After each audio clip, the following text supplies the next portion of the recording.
This is Kyle Knox, USA Water Polo chiropractor. TRX straps today. We're going to be showing with the guys how they utilize TRX straps, suspension training on the pool deck. They were kind enough to give us some straps for the women's and the men's national team. Very thankful because the straps itself is a perfect workout. We can do virtually everything we want to accomplish on the pool deck with this simple strap here. We're going to be going through some exercises on how the guys are able to stabilize shoulders and really kind of compensate for what we do in the water and also with the hips. First, we're going to start off with back exercise. For water polo, back is very important. We're going to set it up here.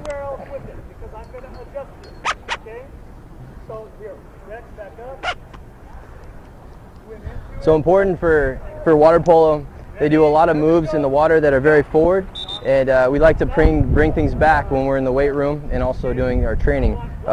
During this move, it's not only important to go through the motion, but to create stability. So the whole time I'm going to be activating my lower trap or my rhomboids and going through the motion, keeping my chest nice and wide.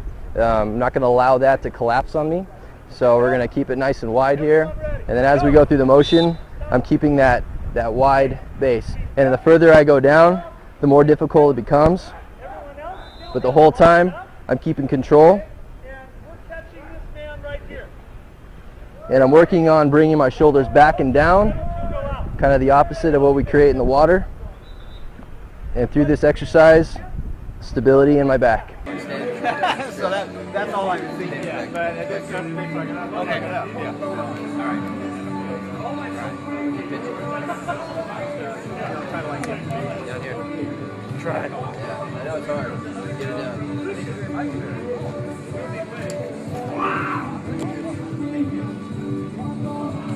Keep the shoulders back. Tighten your abs. Tighten your abs. Go. Cool.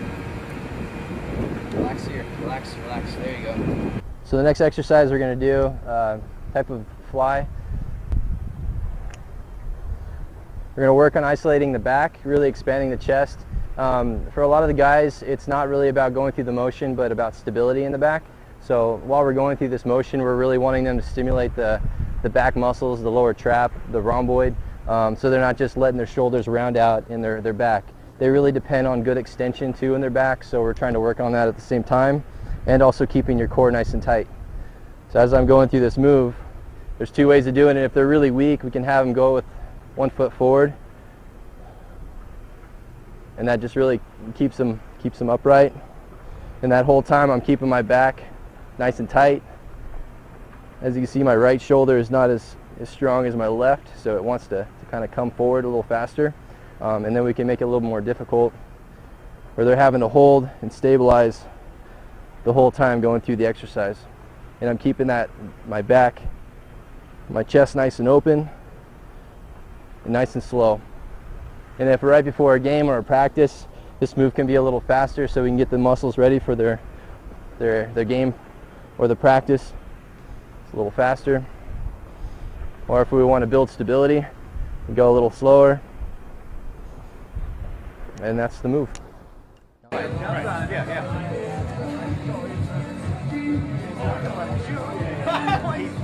He's over here shaking his head, and he looks at me, and I said, "That's correct call."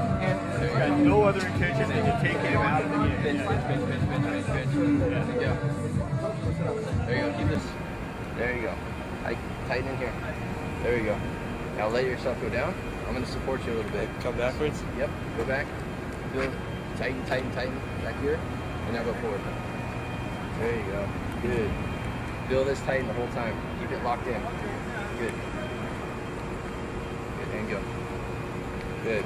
For this move, we're really working on keeping everything nice and strong on the posterior chain, what we call it, and also the core.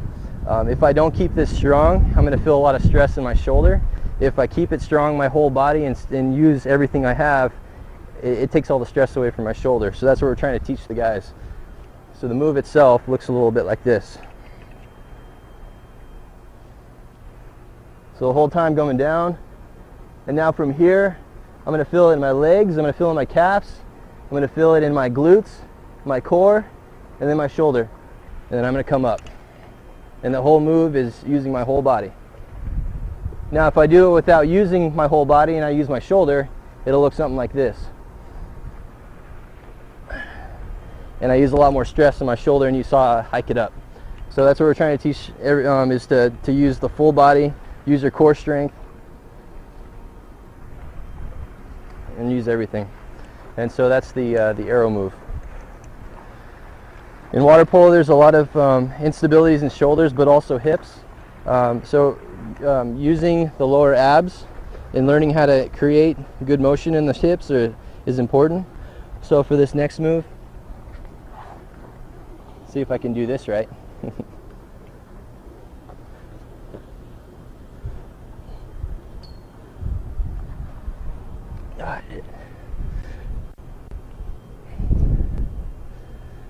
So for this, again, we're working on the shoulders, keeping them down and back, the core nice and strong, and then it's a pike right through my lower ab. So I'm not moving anything but my lower ab.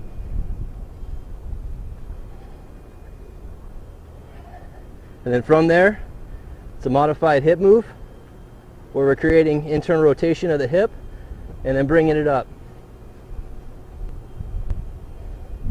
And everything else is staying quiet. So my core is keeping strong. My shoulders, like I just let that go. And then I come up like that. A lot in water polo, like we had talked about before, it's a completely open chain exercise. So this really creates that same type of movement where we're not using the ground to push off of. It's using no gravity in a way. Keep that locked in. There you go. Good. Keep it locked in. Get that shoulder down. Good. Don't let that go. You're letting it go. Keep it locked in. There you go. Don't let it go. Keep it locked in. Go right around here. Good. And go. Good. Lock it in. Go. Good. And relax. Good job. Feel a little tired down there? Yeah.